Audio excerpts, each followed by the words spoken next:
तो आ गए आप लोग। आइए आज देखते हैं आपका दिमाग कितना शार्प है। आप और आपके 4 दोस्त एक स्टार्टअप शुरू करते हो। आप लगाते हो 1 लाख, अतुल 2 लाख, स्मिता 3 लाख, भैरव 4 लाख और फाइनली ऋषि सुनक जी लगाते हैं 5 लाख। अब मान लो प्रॉफिट होता है 1 करोड़, तो किसका कितना शेयर होगा? सोचो। सिंपल था ना। आपका हो गया 6,66,666 रुपए, अतुल का 13,33,333 रुपए, स्मिता का 20 लाख रुपए, भैरव का 26,66,666 रुपए और ऋषि सुनक जी का 33,33,333 रुपए। कुछ खास नहीं, बस स्कूल में पढ़ा हुआ सिंपल सा पार्टनरशिप का एल्गोरिदम डिप्लॉय करना था। पर अब जरा सोचो, अगर ये एल्गोरिदम ना होता तो क्या हो सकता था? पार्टनर्स लड़ते, प्रॉफिट तोड़ दिया जाता, बिजनेसेस बर्बाद हो सकते थे और शायद किसी को पता नहीं चलता कि किसको कितना मिलना चाहिए। Every startup could have ended up in a WWE spectacled.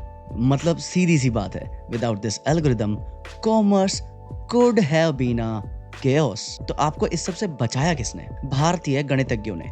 पर एग्जैक्ट रेफरेंस पे जाने से पहले जरा ये समझ लो कि बिजनेस पार्टनरशिप का कंसेप्ट दुनिया में कितना पुराना है। एंड ट्रस्ट मी, जितना आप सोच सकते हो ये उससे कहीं ज्यादा पुराना है। बेबीलोन, मेसोपोटामिया, 2300 BCE उस समय की टैबलेट्स मिलती हैं जिसमें पार्टनरशिप एग्रीमेंट्स लिखे होते थे, लेकिन यहाँ सिर्फ टर्म्स एंड कंडीशंस मिली, नो एल्गोरिदम, नो फॉर्मूला।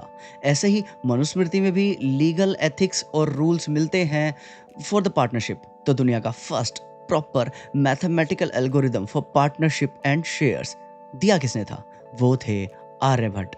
और जैसा क्वेश्चन मैंने आपसे पूछा था, उसका एग्जैक्ट संस्कृत वर्जन मिलता है भास्कराचार्य के आर्यभट्टियम भाष्य में।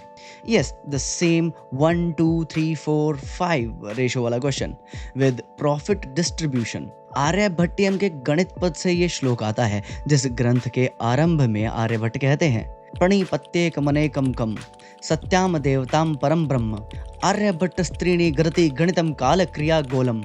That is having paid respect to God Brahma, who is one and many, the real God, the supreme Brahma.